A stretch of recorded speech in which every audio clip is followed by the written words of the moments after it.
Every plan has a start, and every plan has a finish. If you don't have either of these elements, then you don't have a plan, you have an idea. Today on Growing Hope, we begin to set the you plan by evaluating the start for our journey. It's time for Growing Hope, the show determined to grow up hearts open to pursue the extraordinary. Because you are extraordinary! And now, live from a little cabin in the woods, nestled along Big Spring Creek, it's your host, Kathryn Lang. Hello and welcome to today's Growing Hope. I am Kathryn Lang, and I am honored that you're joining me today for this journey. I'm excited for this step that we're about to take. We've been digging into the process of building a balanced life for us, and today we move into the planning stage. I like to make plans. Sometimes I even like to follow through on those plans. But that's a different issue. That's a different issue for a different day. Today, we're going to stay focused on the first part of any plan making process, knowing where you're going to start. Have you ever searched for directions to something, like on your phone or on the computer? Maybe you have to go visit a friend or visit a coworker or go to an event that you just don't know how to get there, so you put in the destination and then you're prompted to put in your starting place. Sometimes the app's kind enough to default to your current location. But if that's not your starting place for the actual trip that you're going to take, then you're not going to get the directions that you need to get there. You need a starting point, but you also need a starting point that is right for you and for your specific journey.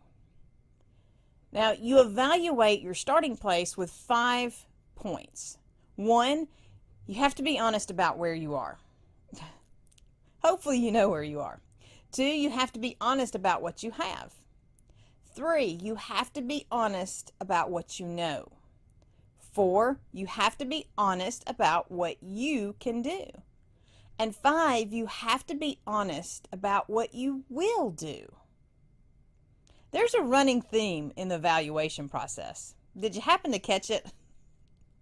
See, if you're not honest about where you're going and what you're doing, if you're not honest about the start of the journey, then your plan will not be an honest representation of who you are and what you are and where you're going. In other words, you will not have the directions you need to get to where you want to go. Now, I've attended a lot of different writing conferences, and each one offered a lot of different classes and a lot of information that included rules and steps and guidelines and rules. And the rules were my struggle point. This one particular event that I attended focused on the writing process as the 3 points of the circus tent. You know, each point holds up one, above one of the 3 rings. And she went through this whole idea of how this would work, the exact steps that you had to take to get the story written. And I listened, I took notes, and I did everything that I could do to pay attention. But every time she mentioned the circus tent or showed a picture of the circus tent, all I could think of is I only go for the elephants.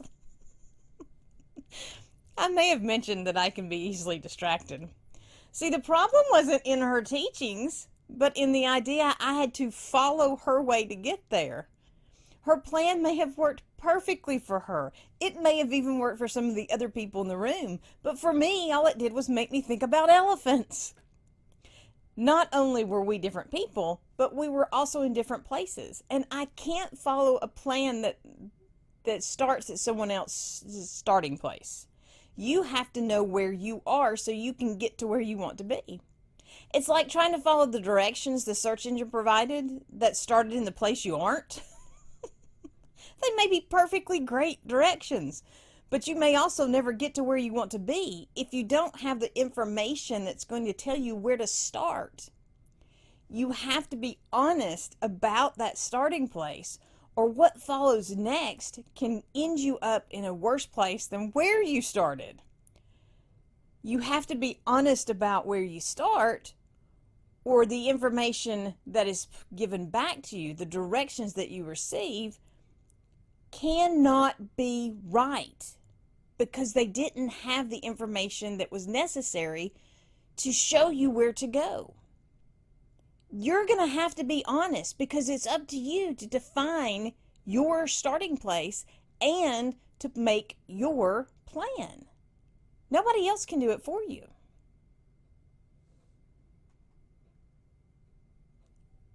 The right plan will make all the difference. But you can't have the right plan if you don't know where you're starting. If you don't even know the best plan, if you don't even know the starting place, there's no way to make the best plan. And it doesn't matter how good the plan is. If it isn't a plan that matches your start and that coordinates with your finish, then it's not a good plan for you. Ever. My dad was traveling to Michigan to visit my brother, and although he used to travel all the time in Alabama and all over the Southeast, this was his first driving to Michigan. It was a new journey for him. So he asked me to create a plan for him, and I did, using his home as the starting point. He had gone about half of the day before he called me and asked me how he could get from where he was to where the map said he needed to be. My dad had to work before he started his journey, which meant he wasn't anywhere close to his house when he started out. So the plan I had given him didn't work because the starting off point wasn't right. And your plan won't work if you don't have the right starting point for launching your plan. I mean, imagine trying to launch a space shuttle from a canoe. It won't work well for anyone involved. So first thing, we're going to have to be honest about where you are. If you're trying to hide from others or from yourself, then you won't be in a position to make a plan to get you where you want to be. We were struggling financially because despite all the cutting I had done, we still were sending out more than we were bringing in. I had found ways to increase income as a work-from-home mom, but my husband was still struggling to find the place that would pay him what was necessary to make up the difference. I kept stretching, I kept shifting, I tried creating a plan that would work, but at the same time, I was trying to hide the truth from my husband. It's not that I didn't want him to know, it's that I didn't want him to feel like he was less than I know him to be. But in my attempt to protect my husband, I fumbled in making my plan because my plan wasn't based on the honest start. You can't create a plan that will work if you aren't honest about where you're starting. So the second thing is to be honest about what you have. When you are determining your starting place, you have to include your starting resources. What are you positioned to invest in the journey? I made a plan for the upcoming year. It was a good plan, complete with opportunities to engage with others and connect with new folks. One thing I didn't even consider when I was making my plan was access to reliable transportation. At this moment, we're really a one-vehicle family, and my husband takes that one vehicle to work with him every day. So despite having this great plan and the fact that I wasn't honest about what I had available to me meant the plan wasn't going to work. It kept me from utilizing the plan. And what made it worse was the time and energy I had invested, or really wasted, creating the plan. And I built up all this enthusiasm about what I was going to be able to do. So now I had the energy to go and no place to go. All because I did not get honest about what I had. Take time to be honest about what you have, and don't include what you think you may have down the road. Be honest right now where you are. You can always adjust your plan after you start moving, but you can't start with a plan that is built around what you don't have. The third thing for evaluating your start is to be honest about what you know. If you make a plan without the knowledge to make the plan, then you don't know what you don't know about how the plan will work. Or not. See, we found a leak in the bathroom once, and apparently the drip drip leak had been happening for a long time, so most of the subflooring was going to have to go. I made a plan. I was going to completely renovate the bathroom. Now, keep in mind, I had never renovated a bathroom before. I knew what I knew, but I had no idea what I didn't know. Do you think that slowed me down a single bit? Absolutely not. Fortunately, we had a good friend that was a plumber, and he came out and looked around at what I was planning before I launched headfirst into my plan. And his advice was much appreciated and very much needed. And he helped me see what would be required for my plan and then make the adjustments to my plan so I was able to move forward from where I was. But if I had moved forward without being honest about what I didn't know, then I would have ended up with a bigger mess than where I'd started. You don't want a bigger mess. You have to be honest about what you know, and if you don't know what you don't know, then ask someone else to help you know. The fourth thing is in your evaluation process is to be honest about what you can do, which is another place I often stumble. I have big aspirations and big dreams, and I believe that I can do anything if I want to do it. And that's true to some extent. But y'all, I'm 5 feet tall. There's just some things I can't do, and I have to admit it when I'm developing my plans. I mean, I cannot hold up a full piece of 4 foot by 8 foot sheetrock and attach it to the wall by myself, no matter how much I want to. I can't work outside in the extreme heat all day without making myself sick, despite what I try to convince myself every time I go to work outside. I can't dig a hole in ground that hasn't had rain in a month. Believe me, I've tried. And the list goes on. I have limitations, and I have to be honest about those limitations when I am making the plans that I'm making. If you're not honest about what you can do when you're putting together your plan, then your plan will be positioned to fail. You will never put yourself into the position to have the success that you desire. And finally, you have to be honest about what you won't do. We want our big dream goals, and we want what we want, and most of the time we want it all right now. But what are some of the things we won't do to make it happen? You can have all the amazing dreams you want, but if any of the elements are something that you know you're not going to do, then it's pointless. Worse, it's a waste because you've invested in creating this dream and developing this plan that you know you're not going to follow through on doing. It's up to you to set your plan, and you have to make the right starting point and put it in place so that you can develop your plan. You will only have that right starting point if you're honest in your evaluation of where you need to start and how you can start. I hired a contractor to do some work for me, and he gave me his estimate, and I accepted, and he went to work. At the end of the project, he handed me a bill that was 3 times the cost of what we had agreed to in the beginning. When I asked him what the difference was, he said the estimate didn't include walls and floors. Now keep in mind, he was building me a room. I only understood later that he meant the specific floors and specific walls that we ended up using, but he didn't make that clear or even express this before we got started. So he and I were starting out at different points. And it turns out that when you're on a journey with somebody else and you start out at different points, it doesn't turn out well for anybody. We have to be open and honest about all that we're doing so that we can create the plan that will get us to where we want to go. You have to be honest about your defined starting point if you want to make a plan that will work. You have to be honest about where you are so that you can determine the next step to get there. If you're not honest, you will create a plan, but you will not create a plan that's going to get you to where you want to go. Instead, what you end up doing is creating a plan that just moves you. You create a plan that is just directions and not directions to your destination. You just create a plan. How honest is honest enough when it comes to setting your plan? Well, I guess it all depends on how successful you want your plan to be. The more honest you choose to be, the more firm the foundation on which you are building your plan. So be honest about where you are. Be honest about what you have. Be honest about what you know. Be honest about what you can do. Be honest about what you won't do.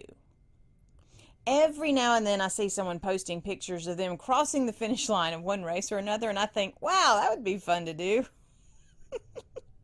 I do enjoy running, or I should say I did enjoy running. 3 kids later and way more bad choices than I like to admit. I only run when there's something chasing me. But one day I made a plan to run the local 5K. I looked around the internet, I found some workouts to help prepare you to run your 5K, and what I didn't do was take into account, or I was just being blissfully ignorant about it, I didn't factor into the plan the fact that I hadn't run any amount of time or distance since the day the yellow jacket flew up my shorts.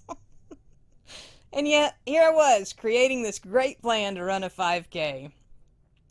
Y'all, I didn't make it through the first day because the first workout was too advanced for me. I hadn't been honest with myself as I was creating this plan, so I created a plan that was designed to fail. If you want to create your success, then you have to build a plan on a foundation of honesty. Honest about where you are, honest about where you're going, and honest about what you have to get there. Are you ready to be honest about your start? If you are ready, but you're struggling with finding your focus or holding yourself accountable, I am here to help. Visit coachforfocus.com today and sign up for your free 30-minute jumpstart call, or just email me or at contact@growinghoperadio.com. You can share your thoughts, you can share your struggles, you can share your questions, whatever it is that's on your mind. You can reach your big dream goals, but you have to be honest about the start. Thank you so much for taking the time today to join me for Growing Hope. You inspire me to do one more little bit each and every day, and one more little bit moves me closer to my big dream goals. And you give me the courage to be honest with you and with myself. And sometimes I think being honest with self is the toughest thing we have to do. I really do look forward to connecting with you more, and together I know that we can grow up these balanced lives that are going to push us into the place where we can live in purpose and on purpose, where we can be bold in taking flight into all of our possibilities. We can do this, and I'm glad you're here with me as we do this.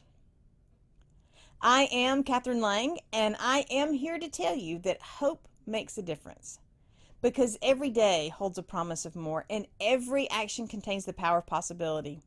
It's not about what the world says or even what the world shows. The strength of hope and encouragement will and does push the limits and the laws of the world. My prayer is, and always will be, that the words I am sharing with you are helping establish a foundation of hope that will shatter the delusions of the world around us. Walking out this journey of a balanced life, of big dream goals, of purpose and focus, it requires breaking down the delusions that the world is putting up around us. The world is trying to hold you back from all your potential. The world wants you to just survive, but you were made to thrive. You were made to be so much more than even you can imagine. If you are willing to be honest about this journey, and you are willing to create the plan and follow through on this plan, then you can be all that you were designed to be. And you were designed to be extraordinary. Never let anyone convince you otherwise. Every morning, get up, look, and say, I am made to be extraordinary, and today I will be extraordinary. You can. Let's do. Until next time, remember in all that you're doing, be blessed and be a blessing. Thank you for joining us for Growing Hope with Kathryn Lang, where we are sharing hope, encouragement, and inspiration to do more. Visit www.kathrynlang.com to invite Kathryn to be part of your event or to share your own stories of possibility living. Until next time, remember that a seed of hope planted and nurtured will grow up into a world of possibilities.